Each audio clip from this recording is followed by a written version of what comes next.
Hey, Dee, Grandpa read a beautiful story to me last night. It's called The Humble Cobbler and His Vision.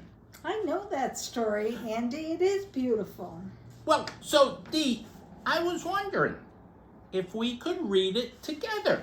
You know, kind of like a radio play. Oh, and I've been practicing lots of different voices. You have? Yeah.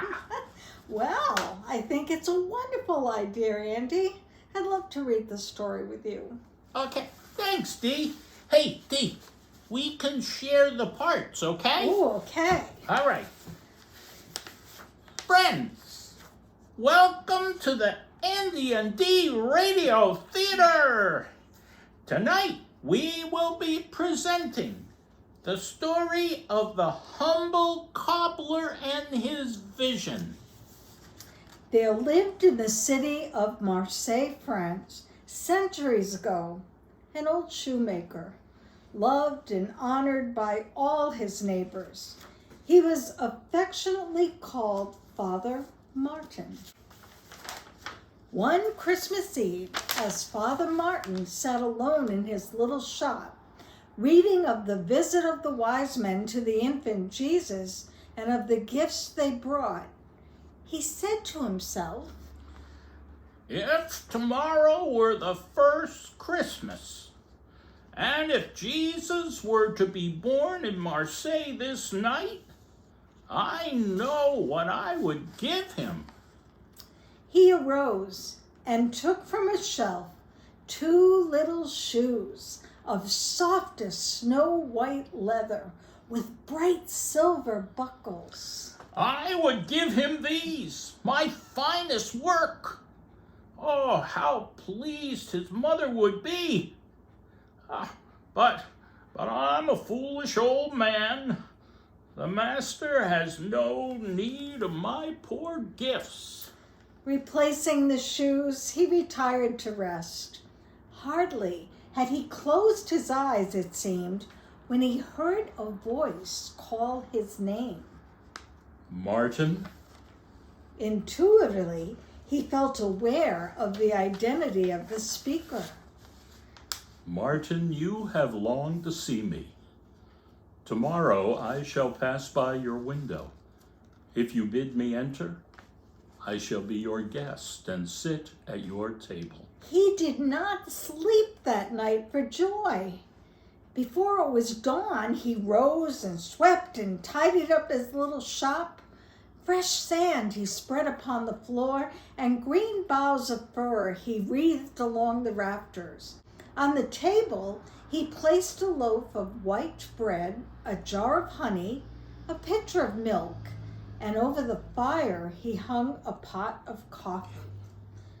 When all was in readiness, he took up his vigil at the window. He was sure he would know the master.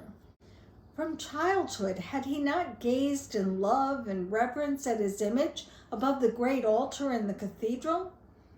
And as he watched the driving sleet and rain in the cold, deserted street, he thought of the joy that would be his when he should sit down and break bread with his guest.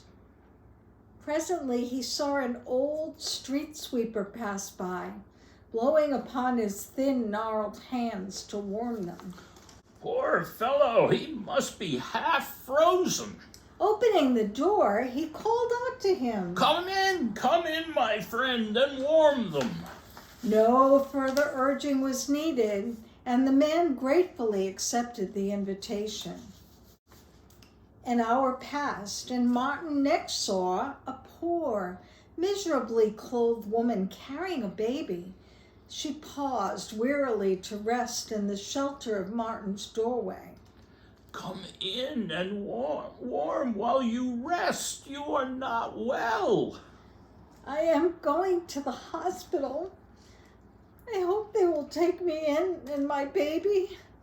My husband is at sea and I'm ill and without any money. Oh, poor child. You must eat something while you are getting warm. No? Well, then let me give a cup of milk to the little one. Ah, what a bright, pretty little girl she is. What, you have put no shoes on her? I have no shoes for her. Then she shall have this lovely pair I finished yesterday. And Martin took down the soft, little snow-white shoes he had looked at the evening before, and he slipped them on the child's feet. They fit perfectly, and shortly the young mother went her way, full of gratitude. Hour after hour went by, and many needy souls shared the meager hospitality of the old cobbler. But the expected guests did not appear. At last, when night had fallen, Father Martin retired with a heavy heart. It was a dream. I did believe, but he has not come. Suddenly, so it seemed to his weary eyes, the room was flooded with a glorious light, and to the cobbler's astonished vision, there appeared before him, one by one, the poor street sweeper, the sick mother and her baby, and all the people whom he had aided during the day. All smiled and said, "Have you not seen me? Did I not sit at your table?" And then vanish. Then softly out of the silence, he heard again the gentle voice. Whoever shall receive one of the least of these little ones receiveth me. I was hungry, and you gave me meat. I was a stranger, and you took me in. Verily I say unto you, inasmuch as you have done it unto the least of these my brethren, you have done it unto me. That's a really neat story, isn't it, Dee? It is. You know, I hope people liked our story. I'm sure they did, Andy. God bless you, Dee. God bless you, Andy. And God bless all you folks out there watching. Have a Merry, Merry Christmas.